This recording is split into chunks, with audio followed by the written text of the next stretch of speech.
Welcome to E6 TV news. నేను Jemimah. ఇక వివరాలు చూస్తే తెలంగాణలో ఎంపీ ఎమ్మెల్యే స్థానాల పెంపుపై చర్చ ముమ్మరమవుతోంది.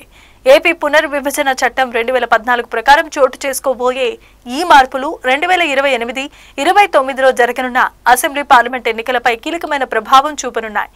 డీలిమిటేషన్ ప్రక్రియ పూర్తయ్యేసరికి తెలంగాణలో 34 అసెంబ్లీ స్థానాలు, 6 పార్లమెంటు స్థానాలు పెరిగే అవకాశం ఉన్న నేపథ్యంలో రాజకీయ సమీకరణాలు కొత్త దిశగా మారనున్నాయని నిపుణులు భావిస్తున్నారు.